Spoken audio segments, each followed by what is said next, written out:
اللہ نے قرآن میں فرمایا اپنے نبی پاک صلی اللہ تعالیٰ علیہ وسلم کی سیرت کے متعلق، لَقَدْ كَانَ لَكُمْ فِي رَسُولِ اللَّهِ أُسْوَةٌ حَسَنَةٌ، بے شک تمہارے لیے رسول اللہ کی زندگی سب سے بہترین نمونہ ہے۔ کسی اور کی زندگی کے متعلق تو ہمیں نہیں معلوم، لیکن رسول اللہ کی زندگی پوری کائنات کے لیے آئیڈیل ہے، اور اگر ان کا ہی امتی، ان کا ہی کلمہ پڑھنے والا اگر ان کی سیرت سے واقف نہیں ہوا تو ظاہر سی بات ہے وہ قدم قدم پر ٹھوکریں ضرور کھائے گا۔ ہر جگہ اسے اپنی زندگی گزارنے کے طور طریقے ڈھونڈنے پڑیں گے، لیکن کاش مسلمان کو اپنے نبی پاک صلی اللہ تعالیٰ علیہ وسلم کے زندگی پاک کے طور طریقے معلوم ہو جائیں تو گویا کہ اس کی زندگی پوری روشن ہوگی، اور اسے کہاں قدم رکھنا ہے کہاں نہیں رکھنا ہے یہ خود بخود پتہ چلے۔ اسی لیے دوسروں کی ہسٹری اور دوسروں کی تاریخ معلوم کرنا تو آپ کے لیے واجب نہیں، لیکن رسول اللہ کی زندگی معلوم کرنا ہر مسلمان پر ضروری ہے۔ اللہ نے قرآن میں فرمایا ہے کہ ان کی زندگی تمہارے لیے آئیڈیل ہے، تمہارے لیے نمونہ ہے، تو لہٰذا ہم تھوڑی تھوڑی سی ہی بات صحیح حضور پاک صلی اللہ تعالیٰ علیہ وسلم کی سیرت کے کچھ گوشے ملاحظہ کریں گے، لیکن سیرت مصطفیٰ صلی اللہ تعالیٰ علیہ وسلم پڑھنے کے آداب بھی ہیں، سننے کے آداب بھی ہیں۔ فرمایا گیا کہ اس کو کہانیوں کی طرح نہ بیان کیا جائے نہ کہانیوں کی طرح سنا جائے۔ حضور کی سیرت بیان کرنا بھی عبادت ہے اور سننا بھی عبادت ہے۔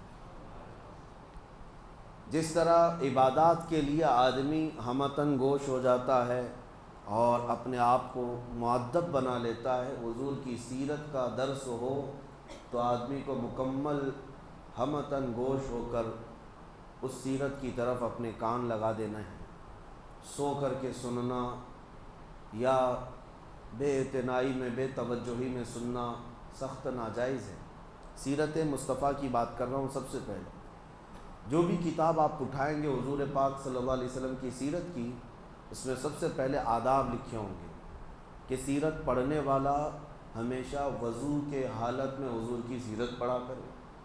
سننے والے کے لیے بھی ہے کہ حضور کی سیرت سن رہا ہے تو ظاہری اور باطنی پاک ہو کر کے سنے، اور اس کے علاوہ جب اسے اکتاہٹ آ رہی ہو، بے چینی، گھبراہٹ ہو، تو اس وقت وہ سیرت کا باب نہ پڑھے نہ سنے۔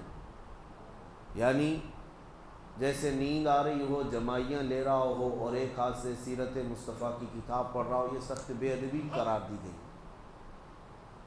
ایسے وقت میں نہیں بلکہ مکمل ہوش و حواس کے ساتھ اور حضوری قلب کے ساتھ، دل کی حاضری کے ساتھ سیرت مصطفیٰ کو پڑھے اور سنے، کیونکہ یہ عبادت ہے، اور اس میں غنودگی آنا، نیند کا آنا، بے توجہی ہونا، یہ نبی پاک صلی اللہ تعالیٰ علیہ وسلم کی محفل کی بے ادبی ہے۔ جب وہ بندہ ذہنی طور پر حاضر ہی نہ ہو تو وہ حضور پاک صلی اللہ علیہ وسلم کی سیرت کو کیا محسوس کر سکے گا۔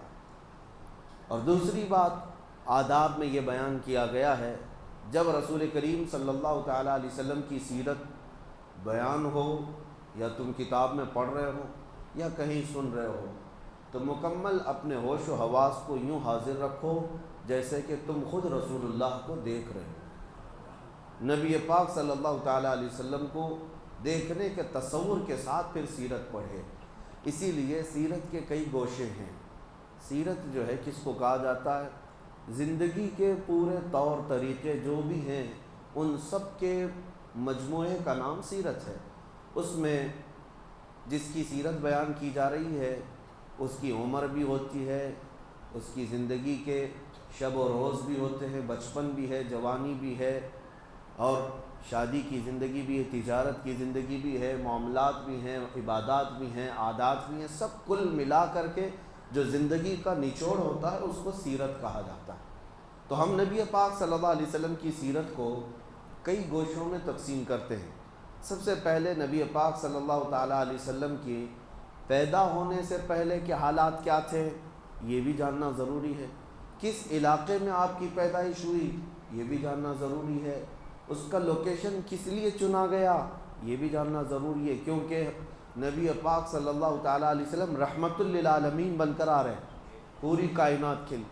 تو آپ کو کہاں پیدا کیا گیا، کس زمین پر آپ کو مبعوث کیا گیا، اور وہاں کے حالات کیا تھے، سیاسی حالات کیا تھے، اخلاقی حالات کیا تھے، یہ سب پہلے سے ذہن میں رہنا بہت ضروری ہے، کیونکہ اس کے بعد ان کے کاموں پر آپ کو احساس ہوگا کہ نبی پاک صلی اللہ علیہ وسلم ایسے علاقے میں پیدا ہوئے، ایسے حالات میں پیدا ہوئے، تو آپ نے کیا کیا ان حالات کا مقابلہ کرنے کے لیے تجاویز اختیار فرمائی، یہ آپ کو اچھے طریقے سے احساس ہو سکے گا۔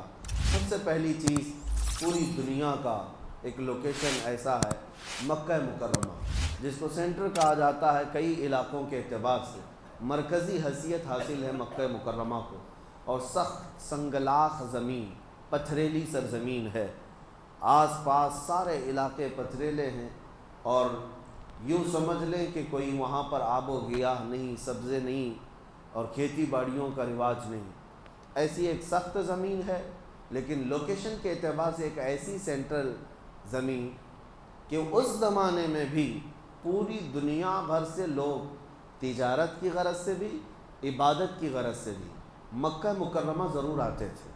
آدم علیہ السلام سے یہ طریقہ چل رہا ہے، جتنے نبی آئے ان کی امتیں وہ سب مکہ پہنچتی رہیں، حج کعبہ کے لیے یا خانہ کعبہ کے طواف کے لیے آتے رہیں، تو گویا کہ خانہ کعبہ جہاں تھا مکہ مکرمہ ایک ایسا سینٹر پوائنٹ تھا جہاں پوری دنیا کے لوگ کسی نہ کسی بہانے پہنچ جایا کرتے۔ پہلے کی امتوں کی بات بھی کر رہا ہوں، چاہے وہ یہودی ہوں، چاہے وہ عیسائی ہوں، ان کے دور میں بھی خانہ کعبہ کا حج رہا ہے، کسی نہ کسی صورت مکہ مکرمہ پہنچتے ہیں۔ تو ایک ایسے سینٹر پوائنٹ کو چنا گیا نبی پاک صلی اللہ تعالیٰ علیہ وسلم کی پیدائش کے لیے کہ رحمت للعالمین کو ایسے جگہ اللہ نے پیدا کیا جو پوری دنیا میں آنے والوں کا ایک مرکز تھا، تاکہ اس مرکز سے میرے آقا کی رحمت پورے کائنات میں پھیل سکے، اور ایسی جگہ جو چیلنجز بھری ہوئی ہے، زمین بھی سخت اور لوگوں کے دل بھی سخت، پتھریلی زمین جیسی تھی ویسی لوگوں کے دل بھی سخت تھے، ایسی جگہ پر حضور پاک صلی اللہ تعالیٰ علیہ وسلم کو پیدا کیا گیا، لیکن آپ نے اپنے اخلاق کریمانہ سے مکہ کی سرزمین کو بھی نرم فرمایا اور لوگوں کے دلوں کو بھی نرم فرمایا۔ 40 سالہ میرے آقا کی زندگی شاہد ہے کہ مکہ والوں کے دل جیت لیے، ایک بھی مکہ میں ایسا شخص نہیں تھا جو رسول کریم صلی اللہ علیہ وسلم کی طرف انگلی اٹھا کر کہتا کہ ان کے اخلاق میں یہ کمی ہے، ایک بھی شخص نہیں تھا۔ زمانے جاہلیت میں بھی میرے آقا کو امین اور صادق کے نام سے پکارا جاتا ہے، لوگ اپنی امانتیں لا کر رکھتے، حضور پاک صلی اللہ علیہ وسلم پر سب کا اتفاق تھا کہ انہوں نے مذاق میں بھی زندگی میں کبھی آج تک جھوٹ نہیں کہا۔ تو اپنے اخلاق کریمانہ سے ان پتھر دلوں کو نبی پاک صلی اللہ علیہ وسلم نے نرم فرمایا۔ سیاسی حالات کیسے تھے اس زمانے میں؟ عربوں کے درمیان کوئی حکمرانی نہیں تھی، چھوٹے چھوٹے علاقے جہاں جہاں جس کی سرداری تھی وہ علاقے کو قبضہ کر کے حکومت کرتا، اور ایک طرف پرشین ایمپائر جس کو فارس کہا جاتا تھا اس وقت، آج کا وہ ایران ہے، وہاں ایک حکومت جاری تھی کسرا کی، اور ایک طرف رومن ایمپائر جس کو آج روم کہیں، یونان کہیں، اور اس زمانے میں وہاں کا جو بادشاہ ہوتا اس کو قیصر کہا جاتا۔ یہ دو سپر پاور طاقتیں تھیں جو پوری دنیا قبضہ کرنے کے لیے آپس میں لڑتی بھی رہتی تھیں، اور عرب لوگ کس کے حمایتی تھے؟ آدھے رومن ایمپائر کے اور آدھے پرشین ایمپائر کے، یعنی کچھ کسرا کی حکومت کو مانتے اور کچھ قیصر کی حکومت کو مانتے۔ دونوں میں فرق یہ تھا، قیصر جو ہے وہ رومن ایمپائر جس کو میں کہہ رہا ہوں یہ عیسائی تھے، ان کے ہاں غلبہ عیسائیوں کا تھا، اور جو پرشین ایمپائر تھے یہ آگ کے پجاری تھے، نہ یہ عیسائی تھے نہ یہودی تھے، یہ اہل کتاب میں سے نہیں تھے، یہ آگ کے پجاری تھے، مشرکین کی جماعت تھی۔ تو ایک کھڑے مشرک اور ایک جو ہے اہل کتاب عیسائیوں کی، دو بڑی طاقتیں دنیا میں اس وقت حکومت کر رہی تھیں۔ تو عرب کے جو اکثر لوگ تھے وہ کسرا کی طرف جھکے ہوئے تھے، کیونکہ ان کے بھی ہاں بتوں کا رواج زیادہ تھا، یہ بھی اہل کتاب میں سے نہیں تھے، اور یہ کسریٰ کی طرف زیادہ جھکے ہوئے تھے۔ اب نبی پاک صلی اللہ تعالیٰ علیہ وسلم کی ولادت کے بعد یہ سیاسی حالات میں بتا رہا ہوں، اور بھی کئی حالات تجارت کے کیسے تھے۔ مکہ ایک سینٹر پوائنٹ تھا لوگوں کی تجارت کا بھی، اور لوگ ہر سال حج کے موسم میں ہر جگہ سے وہاں پر جمع بھی ہوتے تھے، اپنے اپنے لوگ وہاں پر پریزنٹیشن رکھا کرتے تھے اپنی بنائی ہوئی چیزوں کو لا کر کے۔ ایام حج میں، موسم حج میں لوگ اپنے اپنے مال بھی بیچ لیتے تھے، ایک دوسرے کا تعارف بھی ہوتا تھا۔ اس زمانے میں نبی پاک صلی اللہ تعالیٰ علیہ وسلم کو ہر جگہ سے لوگ آ کر کے دیکھتے اور متاثر ہوئے بغیر کوئی نہیں جاتا تھا۔ یہ اس زمانے کے حالات میں نے آپ کو بتائے۔ اور پھر نشانیاں یہ بھی جاننا ضروری ہے سیرت سے پہلے کہ اچانک حضور صلی اللہ تعالیٰ علیہ وسلم مکہ میں ظاہر نہیں ہو گئے، بلکہ حضور کے ظاہر ہونے سے پہلے پوری کائنات میں عجیب و غریب نشانیاں بھی پیدا کی گئیں۔ اہل عرب بھی جانتے ہیں، اور یہ تاریخ کا حصہ ہے اور یہ سیرت کا حصہ ہے کہ جس سال نبی پاک صلی اللہ علیہ وسلم کی پیدائش ہوئی، اب میں خصوصیات گنا رہا ہوں، آج پہلا دن ہے سیرت کا، اس کے بعد انشاءاللہ باضابطہ ہم سیرت کا درس کریں گے۔ آج صرف میں روشنی ڈال رہا ہوں سیرت ہے کیا۔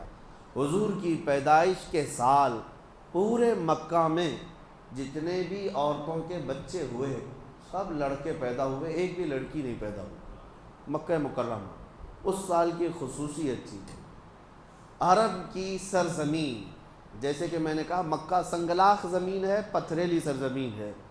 پہلی مرتبہ ایسا ہوا جس سال میرے آقا کی ولادت ہوئی، کثرت سے بارش ہوئی اور پتھریلی زمین میں گھاس اور سبزے بھی اگے۔ اس سرزمین پر سبزوں کا اگ جانا یہ معمولی بات نہیں، وہ ایسی ہے جیسے کسی کی ہتھیلی میں کوئی پودا نکل آنا۔ ہتھیلی میں پودا نکلنے کے برابر عربوں کے لیے بہت ہی حیرت کی بات تھی کہ عرب کی سرزمین پر سبزے اگ گئے۔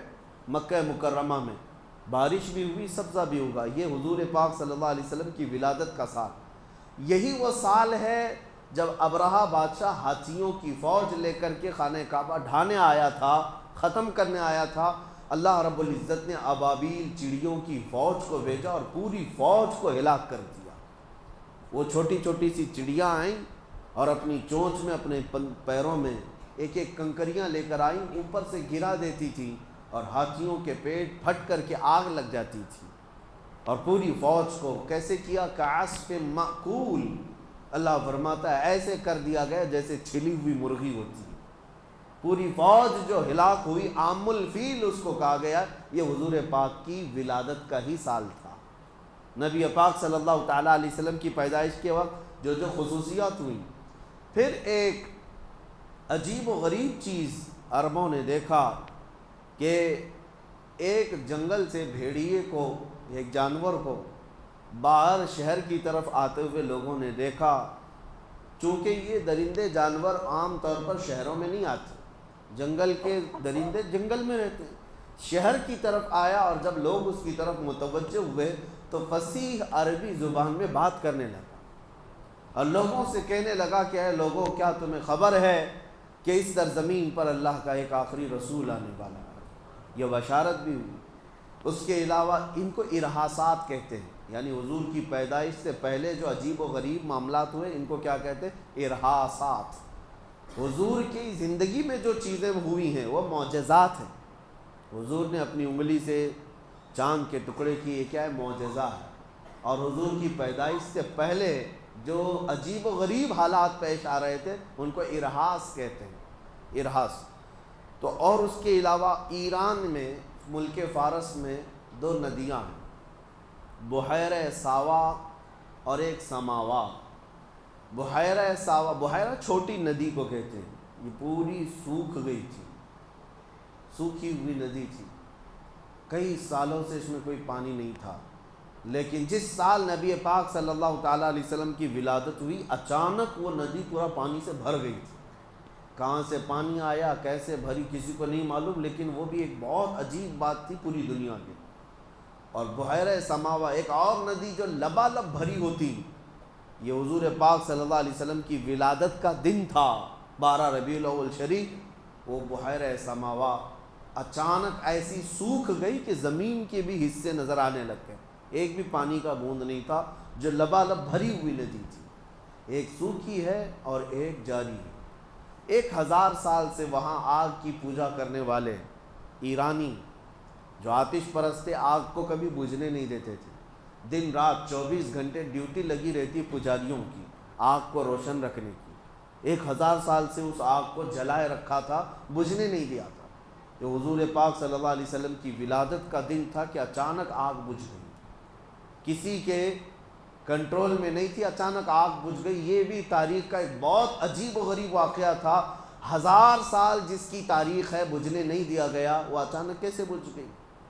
اور اس کے علاوہ کسریٰ بادشاہ کے محل میں اچانک دراڑ پیدا ہو گئی، جو محل کبھی ہلانے سے ہل نہیں سکتا تھا، ان کا چیلنج تھا، وہ حضور کی ولادت کے دن دیوار شک ہو گئی، زلزلہ آیا۔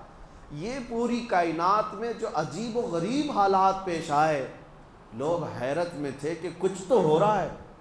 آج جیسے لوگ یہ کہتے ہیں گلوبل وارمنگ یا انوائرمنٹ کی چینجنگ، یہ جو اچانک موسم بدل رہے ہیں، اس پر لوگ آج تعجب میں ہیں، جبکہ لوگوں کو ابھی پتہ نہیں چل رہا ہے۔ لوگ کہاں سمجھ رہے ہیں کہ یعنی موسم بدل رہا ہے۔ دھیرے دھیرے احساس کسی کو ہوتا ہے کہ تھوڑی سی گرمی زیادہ ہو گئی، لیکن اس زمانے میں اچانک پورے حالات کا چینج ہونا یہ معمولی بات نہیں۔ کئی ایسی چیزیں جو اچانک بدلی، تو ان حالات کو دیکھ کر کے جوتشوں سے، نجومیوں سے بادشاہوں نے بلا کر کے پوچھا کہ یہ ہو کیا رہا ہے، یہ سب حالات کیا ہیں؟ تب سارے نجومیوں نے بالاتفاق یہ کہا تھا، جس کو امام زمن رحمۃ اللہ علیہ نے اپنے اشعار میں بیان کیا ہے: آئی نئی حکومت سکہ نیا چلے گا، آئی نئی حکومت سکہ نیا چلے گا، عالم میں رنگ بدلا صبح شب ولادت۔ حضور پاک صلی اللہ تعالیٰ علیہ وسلم کی ولادت کی خبر اس وقت کے نجومیوں نے اپنے حساب سے دے دیا تھا، جو ستارہ دیکھ کر کے خبریں دیتے تھے۔ انہوں نے پہچان لیا کہ یہ جو انقلاب آ رہا ہے یہ معمولی چیز نہیں ہے، ایک ایسا بچہ پیدا ہو رہا ہے جو تمہاری سلطنتوں کے زوال کا سبب ہوگا، اور اس کا پیغام پوری دنیا میں پہنچے گا اور پھیلے گا۔ حضور نے ابھی اپنی نبوت کا اعلان نہیں کیا، اس سے پہلے ہی نجومیوں نے یہ خبر عام کر دی تھی۔ تو یہ حضور کی ولادت سے پہلے کے حالات ہیں۔ پھر میرے آقا صلی اللہ علیہ وسلم پیدا ہوئے مکہ مکرمہ میں، آپ کا بچپن، آپ کی جوانی پاک، آپ کی تجارت، آپ کی عبادت، آپ کے عادات، آپ کے معاملات، اور اخیر زندگی پاک میں آپ کے غزوات، یہاں تک ہم تھوڑا تھوڑا سا روزانہ بیان کرتے ہیں۔ جتنا بیان کیا جائے اس کو اپنے ذہن میں محفوظ رکھیں کہ میرے آقا صلی اللہ علیہ وسلم کی ولادت بھی عام بچوں کی طرح نہیں ہے، وہ کائنات میں سب سے اعلیٰ تھے، تو پیدائش بھی آپ کی سب سے اعلیٰ تھی۔ وہ سب سے اعلیٰ گھر میں پیدا ہوئے، سب سے اعلیٰ طریقے سے پیدا ہوئے۔ اللہ کریم میرے آقا صلی اللہ علیہ وسلم کی سیرت پڑھنے، سمجھنے اور اس پر عمل کرنے کی توفیق عطا فرمائے۔ وآخر دعوانا ان الحمد للہ رب العالمین۔